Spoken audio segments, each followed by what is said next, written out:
body bags were horror lies. Hello and welcome to Body Bags. My name is James and I'm your Sunday night reviewer.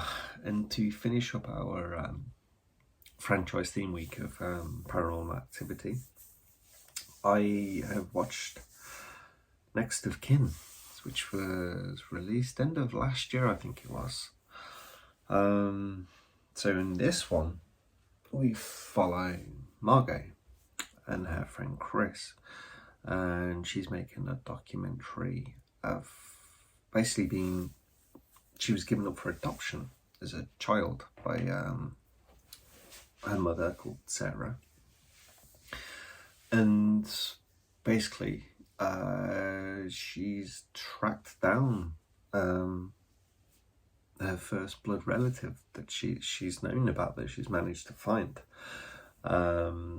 His name is Samuel, and it's actually from the Amish community, but he's on like a kind of like a sabbatical year. I can't remember what they call it. It's where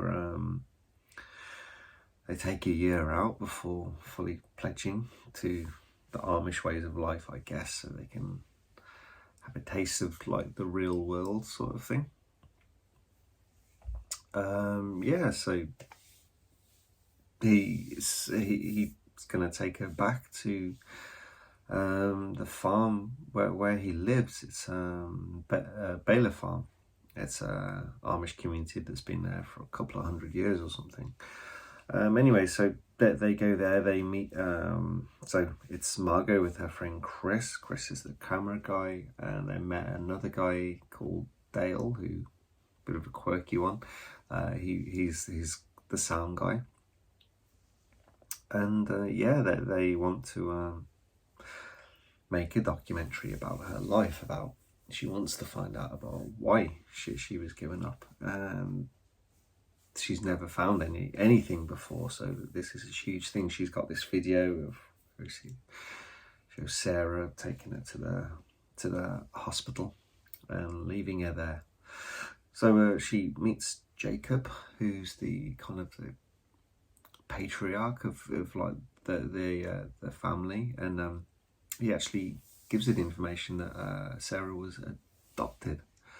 I think that's right. Yeah, pretty sure that she wasn't actually his. She was adopted into the family. Is that right now? Sorry, I can't remember. It's kind of weird how it was put together. I remember listening to I didn't quite pick up the information. I should have gone back and watched that bit. Anyway, it's they're finding strange things about this kind of this community, this Amish community.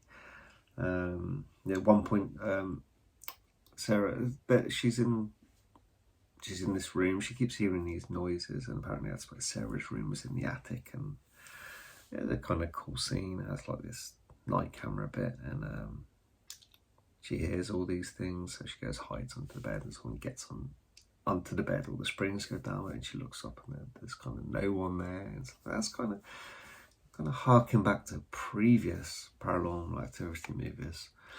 Then they're actually doing some outdoor filming that with a drone, and they see this older church on the outskirts of the community, and it's got warnings on the front, and Jacob actually finds them out there. It's like, you are not allowed to go in there. This is like private, which I think is a bit weird. And then, like, I think it's later that same night that they hear this kind of commotion in the barn, and that they go over there, and there's the birth of this goat.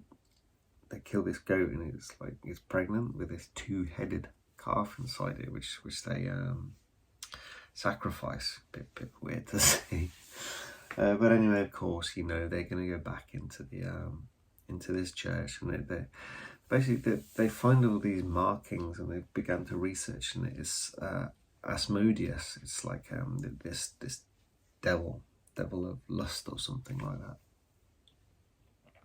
And yeah, that there's within this church there's this basically this hole, and of course she goes down there, and she has to come back up, but she hears something, and of course they want to go back down, and then all this all starts to unravel, and she actually finds her mother down there one of the times down there. Well, stuff kind of goes a bit wrong. One night, like she gets like attacked by this thing, and then like Chris and Dale the next morning they find her all blood in the sheets, but the local doctor says that she's okay. They don't believe that. The battery's dead in the car, so they go to town. I think it's the local mailman that like picks them up for a lift, and he's like, they're not Amish. They live in the Amish community, but they're not Amish. And she kind of like learned that actually the devil worshippers of this Asmodeus.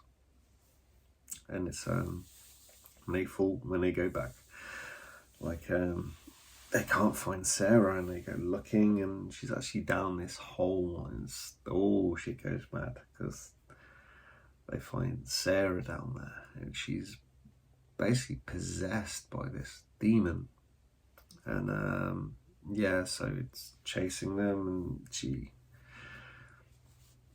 ends. Her demise comes at some like farming machinery, the mom, but then the spirit of this demon is let out, and it kind of,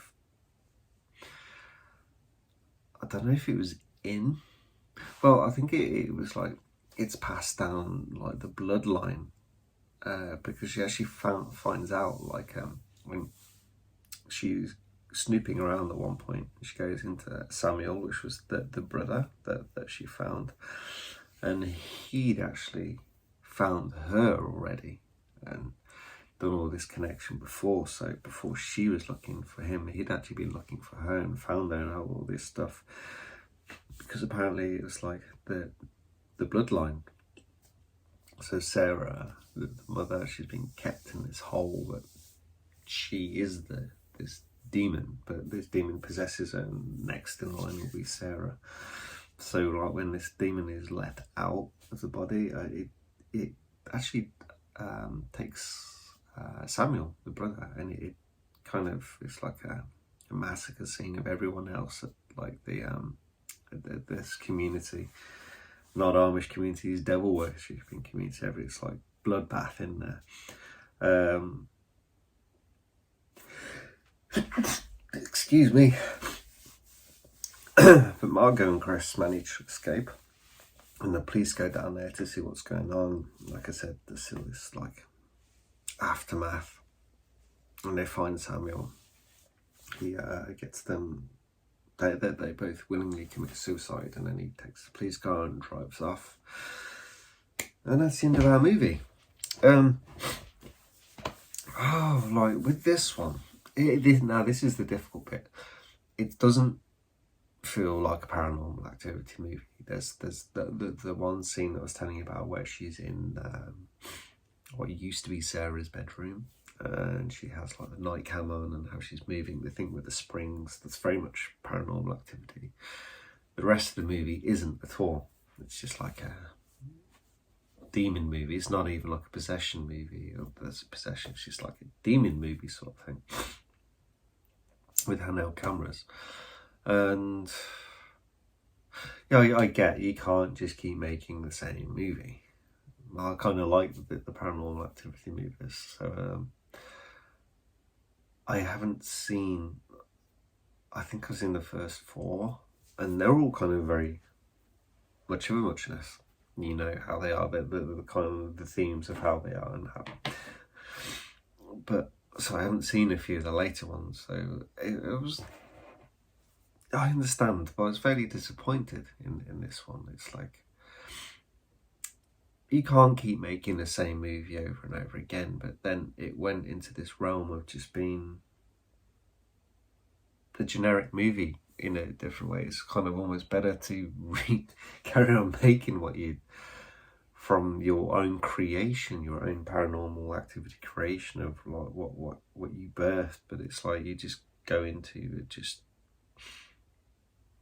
the handheld kind of demon movie. Yeah, it just, like I said, it didn't feel like Paranormal Activity movie at all. It wasn't a bad movie. It was like, there's some kind of nice bits of filming. For some reason we have slow-mo in there, and it's explained really weirdly why it's in there. They're like, it's strange why it's there, but you get a couple of shots of slow-mo demon killing, and I suppose that's alright, and some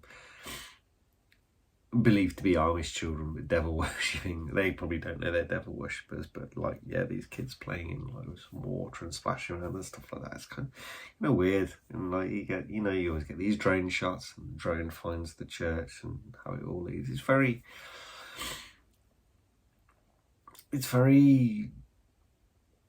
generically put together. It's very formulaic, and it's nothing new.